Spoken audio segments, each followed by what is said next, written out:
क्या आप जानते हैं, सिर्फ 21 दिनों में मैंने एक ऐसे आम लड़के की मदद की जिसे एक लड़की नज़रअंदाज कर रही थी। उसे उसी लड़की की सोच का ऑब्सेशन बना दिया। ये वही लड़का था जो रोज़ उसे महंगे गिफ्ट्स देता था, घंटों तक उसके मैसेज का इंतज़ार करता था और दिन रात उसकी केयर दिखाने की कोशिश करता था। लेकिन लड़की फिर भी ठंडी, बेरुखी और अनइंटरेस्टेड रही। पर जैसे ही उसने वो 7 गुप्त साइकोलॉजिकल सिद्धांत अपनाए जो मैं इस वीडियो में आपके साथ शेयर करने वाली हूँ, उसी लड़की ने अचानक उसका ध्यान पाने के लिए खुद कोशिश शुरू कर दी। पिछले कुछ सालों में मैंने हजारों पुरुषों को अपने मन की सच्ची महिला को पाने की कोशिश में हारते देखा है। न वो कमज़ोर थे, न ही उनकी फीलिंग्स झूठी थीं। बस वो गलत युद्ध गलत हथियारों से लड़ रहे थे। आज पहली बार मैं आपके सामने वो साइकोलॉजिकल टेक्निक्स खोल रही हूँ जो डार्क साइकोलॉजी और स्टोइक फिलॉसफी के सबसे ताकतवर मिश्रण से तैयार हुई हैं, यानी मॉडर्न माइंड कंट्रोल और एंशिएंट विजडम का डेडली कॉम्बिनेशन। ये कोई सस्ते ट्रिक्स नहीं है, ये इंसान के दिल और दिमाग को समझने और गाइड करने की कला है। और एक चेतावनी है, इस वीडियो के बाद आप किसी भी रिलेशनशिप को उसी नज़र से नहीं देख पाएंगे। आप उन माइक्रो सिग्नल्स को पहचानना शुरू कर देंगे जो पहले आपकी आंखों के सामने होकर भी अदृश्य थे।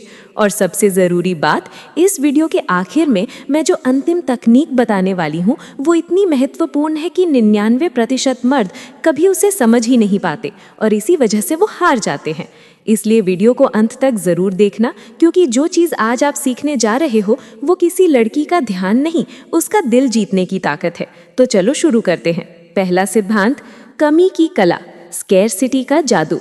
अगर आप ये सोचते हो कि किसी लड़की को बार बार देखने, हर मैसेज का तुरंत जवाब देने और उसके लिए हर पल अवेलेबल रहने से वो आपको पसंद करने लगेगी, तो माफ़ करना भाई, आप एक ऐसी गलती कर रहे हो जो 90% पुरुष करते हैं और फिर खुद को फ्रेंड जोन में पाते हैं।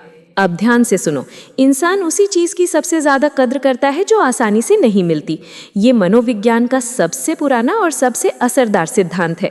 जैसे एक हर्मेस बैग के लिए औरतें 1 साल तक इंतज़ार करती हैं क्योंकि वो सीमित मात्रा में होता है, या फिर वो स्पेशल एडिशन स्नीकर्स जिसके लिए लोग पूरी रात लाइन में खड़े रहते हैं। बात ये नहीं है कि वो चीज़ें बाकी से बहुत बेहतर हैं, बात सिर्फ इतनी है, वो दुर्लभ है।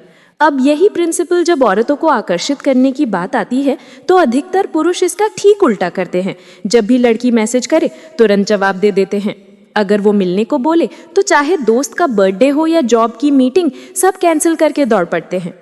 वो सोचते हैं कि मैं दिखाऊं कि मैं उसका कितना ख्याल रखता हूँ, पर सच्चाई ये है कि जो चीज़ हर वक्त मौजूद हो उसकी कद्र कोई नहीं करता। महान स्टोइक दार्शनिक मार्कस ऑरेलियस ने कहा था, किसी पुरुष की कीमत उस समय से नहीं मापी जाती जो वो देता है, बल्कि उस समय की गुणवत्ता से मापी जाती है जो वो अपने ऊपर लगाता है। अब सवाल उठता है, इस सिद्धांत को कैसे अपनाएं? पहला कदम, बिजी दिखो नहीं, सच में अपने जीवन को वैल्यूएबल बनाओ। अपना ध्यान उन चीज़ों पर लगाओ जो तुम्हें आत्मसंतोष देती हैं। Fitness, skill building, career growth या कोई मिशन जो तुम्हें पर्पस देता है। उदाहरण के लिए, अगर लड़की पूछे क्या कर रहे हो, तो तुरंत कुछ नहीं, तुमसे बात कर रहा हूँ बोलने की बजाय जवाब दो, अभी अभी बिजनेस पार्टनर्स के साथ मीटिंग खत्म हुई है, अब बात कर सकता हूँ। यहाँ बात लेट रिप्लाई करने की नहीं है, बात उस डिले के पीछे की वैल्यू की है। दूसरा कदम, क्वांटिटी नहीं, क्वालिटी मोमेंट्स बनाओ। हर रोज़ चाय पीने जाना, कैजुअल घूमना, इन सब की यादें फीकी होती हैं, लेकिन एक थॉटफुल, पर्पसफुल डेट जहां तुमने उसे कुछ नया अनुभव कराया, वो यादें दिमाग में छप जाती हैं। मेरे एक दोस्त राहुल को एक लड़की बेहद पसंद थी। वो रोज़ उससे मिलता था, कैफ़े, पार्क, कभी मूवी पर, लेकिन वो लड़की कभी सीरियस नहीं हुई। मैंने उसे सिर्फ एक सलाह दी, मिलना कम कर, लेकिन हर मुलाकात को खास बना। अब वो सिर्फ हफ्ते में 1 बार मिलते हैं, पर हर बार कुछ ऐसा करते हैं जो लड़की ने पहले कभी अनुभव नहीं किया। और नतीजा, अब वो लड़की ही पहले पूछती है, अगली बार कब मिल रहे हो? और सबसे महत्वपूर्ण बात, कभी भी ये कमी बनावटी मत दिखाना, क्योंकि डार्क साइकोलॉजी का मतलब फरेब नहीं है, बल्कि असली मूल्य को बढ़ाना है। जब तुम्हारा जीवन वाकई पर्पसफुल, वैल्यूएबल और रेयर होगा, तभी तुम्हारी स्कैरसिटी ऑथेंटिक लगेगी और तभी वो लड़की तुम्हारी कद्र करेगी। याद रखो, मकसद ये नहीं है कि तुम अनरीचेबल बन जाओ, बल्कि ये कि तुम इतने वैल्यूएबल बन जाओ कि लोग खुद ब खुद तुम्हें पाना चाहें। और जब तुम इस सिद्धांत को स्टोइक सोच से मिलाकर अपनाते हो, तब तुम में एक ऐसा अदृश्य आकर्षण पैदा होता है जिसे वो लड़की भी खुद एक्सप्लेन नहीं कर पाती। दूसरा सिद्धांत, सोची समझी बेरुखी की ताकत, कैलकुलेटेड इंडिफरेंस। अब मैं तुम्हें बताती हूँ एक ऐसा मनोवैज्ञानिक सिद्धांत जो सुनने में उल्टा लगता है लेकिन असर करता है सीधा दिल पर। कैलकुलेटेड इंडिफरेंस यानी जानबूझकर सोच समझकर थोड़ी बेरुखी दिखाना। अब ध्यान दो, ये कोल्ड या रूड होने की बात नहीं है, ये उस इमोशनल ताकत की बात है जहाँ तुम अपने जज्बातों के गुलाम नहीं, मालिक बन जाते हो। महान स्टोइक एपिक्टेटस ने कहा था, जो इंसान अपने जीवन से ज़रूरत से ज़्यादा जुड़ा होता है वो दूसरों के इमोशंस का गुलाम बन जाता है। अब सुनो एक कहानी मेरे दोस्त अर्जुन की। वो एक लड़की की हर मैसेज, हर रिप्लाई, हर इमोजी को ज़रूरत से ज़्यादा गंभीरता से लेता था। अगर लड़की 1 घंटे तक जवाब ना दे तो उसका मूड खराब हो जाता। अगर लड़की के शब्दों में उत्साह थोड़ा कम हो तो उसका पूरा दिन बर्बाद हो जाता। अब बताओ, जब तुम किसी इंसान के हर छोटे छोटे व्यवहार से इमोशनली हिल जाते हो तो सामने वाला क्या सोचता है? ये तो बहुत डेस्परेट है। और वहीं पर आकर्षण खत्म हो जाता है। इसका उल्टा क्या है?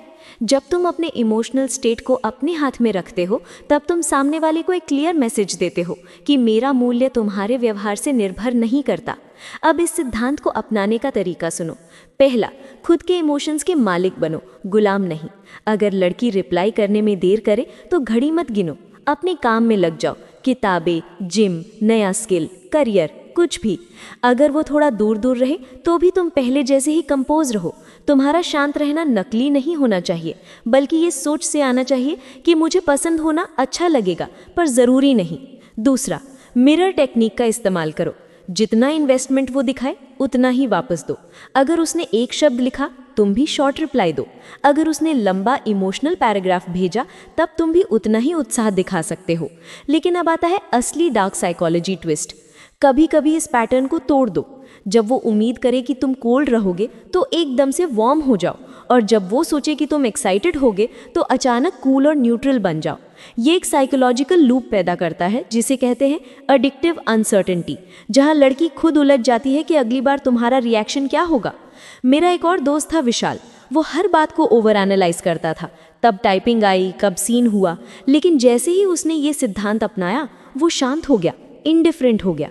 और हैरानी की बात ये थी कि अब वही लड़की उसे हर छोटी बात पर वैलिडेट करने की कोशिश करने लगी। लेकिन ध्यान रखना, ये कोई गेम नहीं है, ये तुम्हारी आत्मशक्ति की स्थिति है, जहां तुम जेन्युइनली इस जगह पर पहुंचते हो कि तुम्हारी खुशी किसी और के व्यवहार पर डिपेंड नहीं करती। जैसे महान सैनिका ने कहा था, सबसे बड़ी शक्ति है उस चीज़ के प्रति उदासीन रहना जो हमारी कंट्रोल में नहीं है। अब सोचो, क्या ज़्यादा आकर्षक है, एक ऐसा इंसान जो तुम्हारे हर रिप्लाई पर इमोशनली टूट जाए, या फिर वो स्टोइक पुरुष जो तुम्हारी जिंदगी में रहना चाहता है पर तुम्हारे बिना भी पूरी तरह संतुष्ट है? अब सोचो, जब ये सिद्धांत पहले वाले स्कासिटी वाले सिद्धांत के साथ कंबाइन होता है तब तुम एक ऐसा मानसिक और भावनात्मक स्तर छूते हो जहां लड़की तुम्हारे बारे में दिन रात सोचने लगती है। लेकिन एक चेतावनी है, इस सिद्धांत की ताकत को कभी हल्के में मत लेना। ये पावर एडिक्टिव है, तुम्हारे लिए भी और उसके लिए भी। तीसरा सिद्धांत, छवि के जरिए अपनी असली वैल्यू दिखाना, परसीव्ड वैल्यू की कला। दुनिया में 2 तरह के लोग होते हैं, एक जो लगातार बोलते हैं कि उन्होंने क्या क्या हासिल किया है, और दूसरे जो बिना कुछ कहे अपने अस्तित्व से ही दूसरों को सोचने पर मजबूर कर देते हैं। अब ज़रा सोचो, अगर कोई बंदा हर बार मिलने पर यह बताने लगे कि उसने कितने पैसे कमाए, कितनी गाड़ियों का मालिक है या कौन सी ब्रांडेड घड़ी पहनी है, तो क्या वो सच में आकर्षक लगेगा? शायद नहीं। लेकिन अगर वही इंसान चुपचाप एक कॉल पर बिजनेस मीटिंग की बात करता सुना जाए, उसकी बॉडी लैंग्वेज से डिसिप्लिन झलके और वो हर बार मिलने पर कुछ नया और इंटरेस्टिंग करके दिखाए, तो क्या होगा? वहीं वो असर पैदा होता है जिसे परसीव्ड वैल्यू कहते हैं। मार्कस ऑरेलियस ने कहा था, the value of a man lies not in what he shows to others but in what he can accomplish. लेकिन डार्क साइकोलॉजी इस बात को एक कदम आगे ले जाती है। असल ताकत ये जानने में है कि आपने जो कुछ भी हासिल किया है उसे कैसे प्रकट किया जाए कि वो सामने वाले के दिल और दिमाग पर सीधा वार करे। अब सुनो अपने ही एक दोस्त की कहानी। नाम मान लीजिए रजत। रजत एक अच्छी पोस्ट पर है, अपनी मेहनत से सब कुछ कमाया है, लेकिन हर लड़की जिसे वो पसंद करता कुछ हफ्तों में इंटरेस्ट खो देती थी। क्यों? क्योंकि रजत हर बार मिलने पर सीधा अपनी सक्सेस की लिस्ट गिनाने लगता। मैंने ये किया, मैंने वो किया। मैंने उसे एक सीधा सा मंत्र दिया, रहस्यमयी बनो, रिज्यूमे नहीं। जब तक सामने वाला खुद आपकी वैल्यू को खोजता नहीं तब तक वो वैल्यू उसकी नज़र में टिकती नहीं। एक बार रजत ने मेरी सलाह मानी। अब वो अपनी तारीफ खुद नहीं करता, बस इतना करता है कि उसके आसपास के लोग खुद नोटिस करें। जैसे अगर उसने नई कार ली है तो वो उसके बारे में तब तक नहीं बोलेगा जब तक कोई पूछे नहीं। अगर वो एक्सरसाइज कर रहा है तो जिम की बात नहीं करता, बस उसकी बॉडी और एनर्जी खुद बोलती है। यही है वो परसीव्ड वैल्यू जो खुद को बताने से नहीं, खुद को जीने से बनती है। अब एक ज़बरदस्त टेक्निक जो मैंने कई लोगों को सिखाई है, उसका नाम है वैल्यू वैक्यूम। मतलब अपनी वैल्यू को इतना सटल और रहस्यमय रखो कि सामने वाला खुद ही खींचा चला आए तुम्हें समझने के लिए। जैसे ही वो तुम्हारे बारे में जानने की कोशिश करता है, एक इमोशनल इन्वेस्टमेंट बनता है और वही बनता है अट्रैक्शन का बीज। पर यहाँ एक चेतावनी भी है, ये कोई झूठ का खेल नहीं है। परसीव्ड वैल्यू सिर्फ तभी टिकती है जब तुम्हारी असली वैल्यू मजबूत हो, वरना जैसा महान सैनिका ने कहा था, the false will falter but the truth will endure. इसलिए फेक स्टाइलिंग, झूठी स्टोरीज और ओवर एक्टिंग से बचो। सच्ची वैल्यू को धीरे धीरे दिखाना ही सबसे ज़्यादा प्रभावशाली होता है। ये प्रक्रिया एक स्नोबॉल इफेक्ट पैदा करती है। जब लोग तुम्हें वैल्यूबल समझने लगते हैं तो वे तुम्हारे साथ वैसा ही व्यवहार करने लगते हैं, और जब लोग देखते हैं कि दूसरे तुम्हें इज्जत दे रहे हैं तो तुम्हारी वैल्यू और भी बढ़ जाती है। ये एक आत्म प्रेरित चक्र है जो बार बार तुम्हारी छवि को और मजबूत बनाता है। पर याद रखना, ये ताकत खतरनाक भी हो सकती है। इसे सिर्फ एक उद्देश्य के लिए इस्तेमाल करो, अपना जीवन बेहतर बनाने और किसी के साथ हेल्दी रिलेशनशिप बनाने के लिए। जो अगला सिद्धांत मैं बताने वाली हूँ वो इस पॉइंट को और भी गहराई देता है, क्योंकि अब हम उस जोन में प्रवेश कर रहे हैं जहाँ इमोशंस सिर्फ अट्रैक्शन नहीं बनाते, आदत बन जाते हैं। चौथा सिद्धांत, मानसिक लगाव पैदा करने की कला, साइकोलॉजिकल डिपेंडेंसी। अब हम डार्क साइकोलॉजी की सबसे पावरफुल टेक्निक में प्रवेश कर रहे हैं, साइकोलॉजिकल डिपेंडेंसी यानी मानसिक लगाव की कला। लेकिन यहाँ हम किसी के दिमाग से खेल नहीं रहे, बल्कि हम समझ रहे हैं इंसानी भावनाओं के उस जाल को जिसमें लोग खुद ब खुद उलझना पसंद करते हैं। स्टोइक दर्शन और मॉडर्न साइकोलॉजी दोनों एक बात पर सहमत हैं, इमोशनल बॉन्ड्स किसी लगातार सुख में नहीं बल्कि अनुपस्थिति और उपस्थिति के खेल में बनते हैं। जरा सोचो उन मोबाइल गेम्स के बारे में जिन्हें लोग हर दिन खेलते हैं। क्या वो हर बार जीत दिलाते हैं? नहीं, वो कभी जीत का स्वाद देते हैं, कभी इंतजार करवाते हैं, और बस इतना ही काफी होता है कि दिमाग बार बार वही लौटता है। रिश्तों में भी यही होता है। एक इंसान जो हमेशा मौजूद है, हमेशा प्यार बरसाता है, धीरे धीरे उसकी अहमियत कम हो जाती है। मान लो तुम्हारा दोस्त मानव एकदम परफेक्ट बॉयफ्रेंड था, हर वक्त उपलब्ध, हर समय केयरिंग, हर छोटी बात पर प्यार भरा मैसेज। लेकिन कुछ महीनों बाद उसकी गर्लफ्रेंड का इंटरेस्ट कम हो गया। क्यों?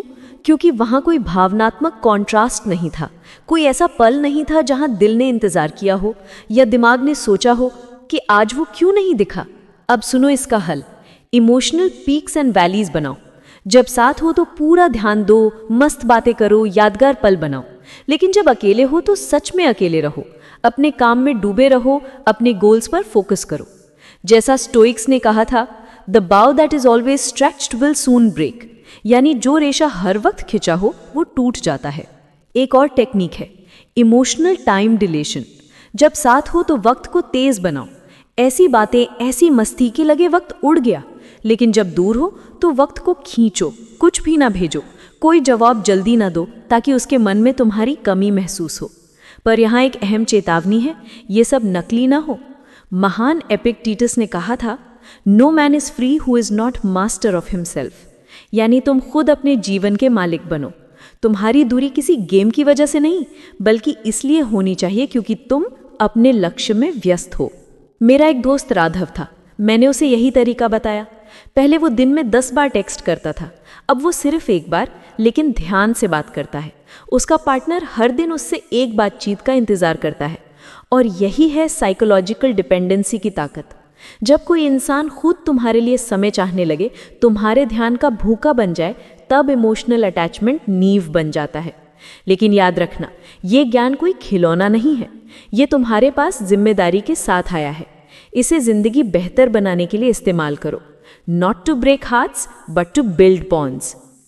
5वां सिद्धांत, मानसिक स्थिति को पढ़ने और नियंत्रित करने की कला, the art of reading and leading psychology. दुनिया के सबसे रहस्यमय मनोवैज्ञानिक सिद्धांतों में से एक है किसी इंसान की मानसिक स्थिति को पढ़ना और फिर उस दिशा में उसे धीरे धीरे नेतृत्व करना। और यही वो इलाका है जहां डार्क साइकोलॉजी की गहराई मिलती है स्टोइक ऑब्जर्वेशन की सादगी से। यही वो कला है जो किसी साधारण पुरुष को महिला के मन में अपनी जगह बनाने वाले एक रहस्यमय और शक्तिशाली पुरुष में बदल सकती है। अब एक बात ध्यान से समझो, ज्यादातर मर्द ये मान लेते हैं कि औरतें जो कहती हैं वही सोचती हैं, लेकिन स्त्री का मन शब्दों से नहीं संकेतों से बोलता है। मार्कस ऑरेलियस ने कहा था, man is not disturbed by things but by the perception of things. मतलब असली गड़बड़ चीजों में नहीं होती, हम उन्हें जैसे देखते हैं, असल दिक्कत वहीं से शुरू होती है।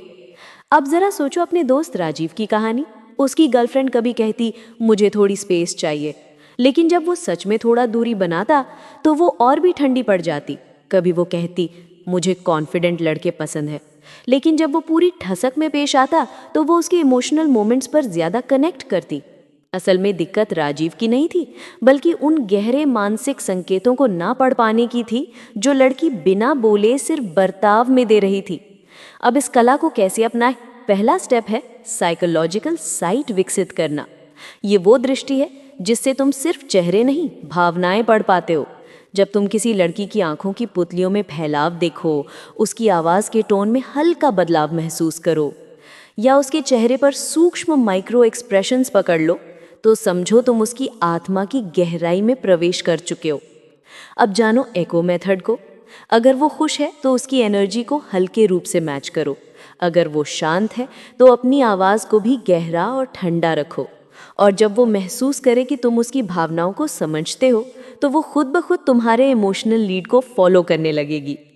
लेकिन असली जादू तब होता है जब तुम सरफेस इमोशन को नहीं, बल्कि अंडर करंट इमोशंस को पढ़ना सीखते हो। मेरे दोस्त अनिरुद्ध ने ऐसा ही किया। उसने देखा कि लड़की जब गुस्सा होती है तो असल में वो इनसिक्योर महसूस कर रही होती है। उसने उस वक्त तर्क नहीं किया, बस चुप रहा और उपस्थित रहा। और यहीं पर स्टोइक साइलेंस की ताकत सामने आई। सेनेका ने कहा था, sometimes the most powerful move is not to move at all. यानी जब तुम्हें जवाब देना चाहिए, वहीं शांत रह जाना ही सबसे बड़ा उत्तर होता है। लेकिन भाई, ये कला तलवार जैसी है, या तो लोगों की आत्मा को छू सकती है या फिर उन्हें घायल कर सकती है। इसलिए इसे सिर्फ समझदारी से इस्तेमाल करना। तुम्हारी नज़र जितनी पैनी होगी, तुम्हारा नेतृत्व उतना ही असरदार होगा। और अगली सिद्धि जो मैं बताने वाली हूँ, वो इस मानसिक खेल को और भी घातक बना देगी, क्योंकि अब बात होगी उस मौन की जो शब्दों से ज्यादा गूंजता है। छठा सिद्धांत, the power of strategic silence, यानी रणनीतिक मौन की शक्ति। अब मैं तुम्हें एक ऐसी ताकत के बारे में बताने जा रही हूँ जिसे 99% पुरुष नज़रअंदाज कर देते हैं। औरतों से बातचीत के दौरान स्ट्रेटेजिक साइलेंस, ये सिर्फ चुप रहने की बात नहीं है, ये है कब, क्यों और कैसे मौन रखना चाहिए, ताकि सामने वाला इंसान तुम्हारे बारे में खुद से सोचने लगे। मार्कस ऑरेलियस ने कहा था, better to say nothing than to speak without purpose. लेकिन डार्क साइकोलॉजी कहती है, silence isn't just better, silence is power. अब जरा अपने दोस्त विवेक की कहानी सुनो। जब भी उसकी गर्लफ्रेंड उसे लेकर कुछ डाउट जताती, वो तुरंत सफाई देना शुरू कर देता, मैं ऐसा नहीं हूँ, तुम गलत समझ रही हो। और जब भी लड़की थोड़ी दूरी बनाती, वो बार बार कॉल, मैसेज। नतीजा, उसकी वैल्यू गिरती चली गई। मैंने उसे एक मंत्र सिखाया, सबसे प्रभावशाली जवाब कभी कभी कोई जवाब नहीं होता। औरतें भावनात्मक रहस्य से जुड़ती हैं। जब तुम कोई प्रतिक्रिया नहीं देते तो वो अपनी सोच की गूंज में उलझ जाती है। उसे ये सोच सोच कर बेचैनी होती है कि क्या उसे फर्क नहीं पड़ा, कहीं मैंने कुछ गलत तो नहीं कहा। इसे मैं कहता हूँ साइकोलॉजिकल एको। तुम्हारे मौन की गूंज उसकी आत्मा तक जाती है। अब सीखो स्ट्रेटेजिक साइलेंस के 3 रूप। 1, रिस्पॉन्स साइलेंस, जब कोई तुम्हारे जवाब की उम्मीद कर रहा हो लेकिन तुम चुप रहो। 2, प्रेजेंस साइलेंस, जब तुम उसके सामने हो लेकिन भावनात्मक रूप से दूर हो। 3, डिस्टेंस साइलेंस, जब तुम थोड़े समय के लिए पूरी तरह से गायब हो जाओ, अपनी दुनिया में मग्न। लेकिन ये मौन मजबूरी से नहीं आना चाहिए, बल्कि मनोबल से आना चाहिए। जैसे महान एपिक्टेटस ने कहा था, it's not what happens to you but how you respond to it that matters. तुम्हारा मौन एक शक्ति होनी चाहिए, ना कि कमजोरी। अब जानो सबसे घातक रणनीति, द वैक्यूम इफेक्ट। जब कोई लड़की तुम्हारे ध्यान के लिए भावनात्मक झांसा दे, कुछ ऐसा बोले या करे जो तुम्हारे रिएक्शन को बुलाए, उस वक्त एक सुनसान खाली जगह छोड़ दो। ये खालीपन उसे तुम्हारी तरफ और तेजी से खींचता है। मेरे दोस्त आर्यन ने यही किया। उसकी क्रश ने एक तंज कसा, तुम तो बहुत बदल गए हो। पहले वो जवाब देता, इस बार वो चुप रहा। उसका मौन इतना गूंजता रहा कि लड़की खुद अगले दिन उससे मिलने आ गई। लेकिन याद रखो, ये तकनीक नाजुक है। अगर गलत तरीके से इस्तेमाल की तो रिश्ते टूट सकते हैं, लेकिन अगर सही इस्तेमाल की तो स्त्री के दिल में गहराई से घर बना सकती है। ये मौन ठंडापन नहीं है, ये आत्मविश्वास है। ये वो शक्ति है जो तुम्हारे शब्दों से ज्यादा असर करती है। और अगला सिद्धांत जो मैं तुम्हें दूंगी वो ये बताएगा कि इस मौन को कब और कैसे तोड़ना है ताकि उसका असर गुना बढ़ जाए।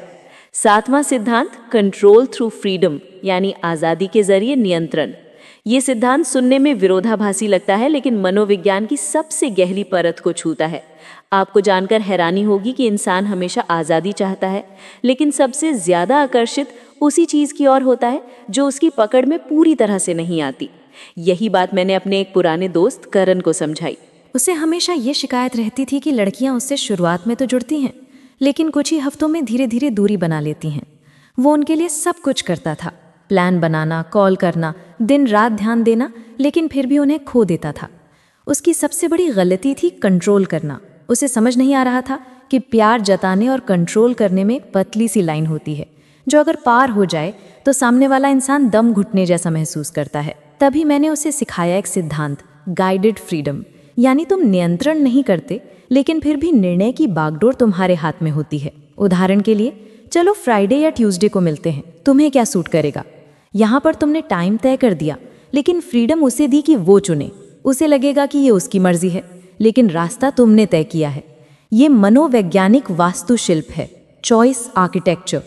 सेनेका ने कहा था, the greatest power is the power to set others free. सबसे महान शक्ति वही होती है जो दूसरों को मुक्त करती है। अब जरा सोचो, जब कोई लड़की तुमसे दूर जा रही हो और तुम कहो, मैं समझता हूँ तुम्हें स्पेस चाहिए, पूरा समय लो, मैं यहीं हूँ। ये होती है वो चाल जिसे मैं कहता हूँ फ्रीडम बाइंड। तुम जितनी ज़्यादा आज़ादी दोगे, सामने वाला उतनी ही तेज़ी से वापस खींचा चला आता है, क्योंकि इंसान को कंपेल्ड कमिटमेंट से डर लगता है, लेकिन चोजन कनेक्शन से लगाव हो जाता है। और ये काम करता है सिर्फ तभी जब तुम्हारा इरादा सच्चा हो। स्टोइक दर्शन हमें सिखाता है, the best revenge is to be unlike him who perform the injury. सच्चा बदला तब होता है जब तुम उस इंसान जैसे ना बनो जिसने तुम्हें चोट दी। तो अगर कोई तुमसे दूर जा रहा है, उसे जाने दो, बट अपने अंदर मजबूती बनाए रखो। सिर्फ दिखावा नहीं, सच में डिटैच होना सीखो। जब तुम्हें ये कला आ जाती है, तुम एक ऐसी शक्ति हासिल कर लेते हो जो न सिर्फ महिलाओं के साथ बल्कि जिंदगी के हर रिश्ते में काम आती है। और यही है असली नियंत्रण, जब सामने वाला बिना मजबूरी के तुम्हें खुद चुनता है। परसीव्ड फ्रीडम के अंदर छुपा होता है सबसे गहरा मनोवैज्ञानिक नियंत्रण। भाइयों, अगर आपने ये वीडियो यहाँ तक देखी है तो एक बात तय है, आप उनमें से हो जो सिर्फ टिप्स नहीं बल्कि गहराई समझना चाहते हो। आपने आज सीखा कि कैसे आज़ादी के जरिए गहरा आकर्षण पैदा किया जा सकता है, कैसे स्ट्रेटेजिक साइलेंस से सम्मान कमाया जा सकता है, और कैसे साइकोलॉजी को समझकर इंसानी व्यवहार को लीड किया जा सकता है। अब बारी है अगला कदम लेने की। कमेंट करके बताओ कि इन 7 सिद्धांतों में से आपके लिए सबसे आई ओपनिंग कौन सा था। और अगर आप सच में चाहते हो कि आपके अंदर वो इररेजिस्टिबल मैस्कुलिन प्रेजेंस आए जो बिना बोले असर छोड़ दे, तो अभी पायोलोधा को सब्सक्राइब करो और बेल आइकॉन दबाओ, क्योंकि आगे जो वीडियो आने वाली है वो आज की सीख को और गहरा और खतरनाक बना देगी। याद रखो, सच्ची शक्ति कंट्रोल से नहीं, समझ से आती है। तो मिलते हैं अगले वीडियो में एक और साइकोलॉजिकल सीक्रेट के साथ।